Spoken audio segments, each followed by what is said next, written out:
আজি বসন্ত জাগ্রত দ্বারে অতি নিবিড় বেদনা বনমাঝারে। হ্যাঁ, বসন্ত কিন্তু দ্বারে পৌঁছে গিয়েছে এই মুহূর্তে। জজবাট 24 বাংলার পক্ষ থেকে সকলকে জানাই দোলযাত্রার আন্তরিক প্রীতি ও শুভেচ্ছা।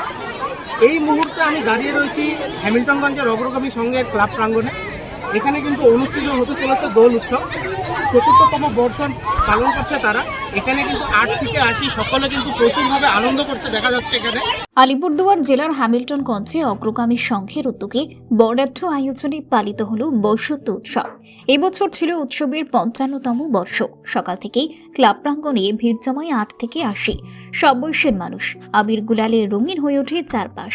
বসন্তের আবহে সাংস্কৃতিক অনুষ্ঠানে গান নৃত্য পরিবেশন করেন স্থানীয় শিল্পীরা, যা দর্শকদের মন জয় করে। এদিন কার্চিনি থানা পুলিশ আধিকারিকদের ক্লাবের পক্ষ থেকে সংবর্ধনা জানানো হয়। উদ্যোক্তারা জানান, সামাজিক সম্প্রীতি ও সৌহার্দ্যের বার্তা দিতেই এই আয়োজন। রং, সুর আর আনন্দে দিনভর মুখর ছিল হ্যামিল্টনগঞ্জ। এই যে আজকে অগ্রগামী সংঘের পক্ষ থেকে বসন্ত উৎসব পালন করা হচ্ছে, কেমন লাগছে, কি বলবেন? ভীষণ আনন্দ। এই বসন্ত উৎসব নতুন আশা আকাঙ্ক্ষা আবার পূর্ণ হবে। যেটা ঝরে পাতা, যেরকম পাতা যে ঝরে যায়, নতুন আবার সেই পাতা আসবে, ঠিক একইভাবে মনের ভিতরে সেই আশা আকাঙ্ক্ষা আবার আসবে, জেগে উঠবে।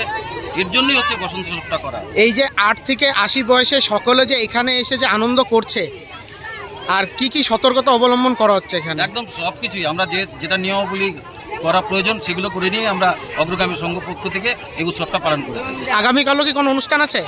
না, কালকে আমাদের সেরকম কিছু হয় না। সেটা ওই বাড়ি বাড়ি গিয়ে এনে আমরা সজাগ করার চেষ্টা করি, যাতে কিনা আবিরটা সবার মনের মধ্যে থাক এবং আনন্দটাও থাকুক, কিন্তু নিরানন্দে যেন কোনো কিছু না আসে। অগ্রগামীর পক্ষ থেকে সেটাই আমরা সব সময় এবং বার্তা দিতে চাই আপনাদের।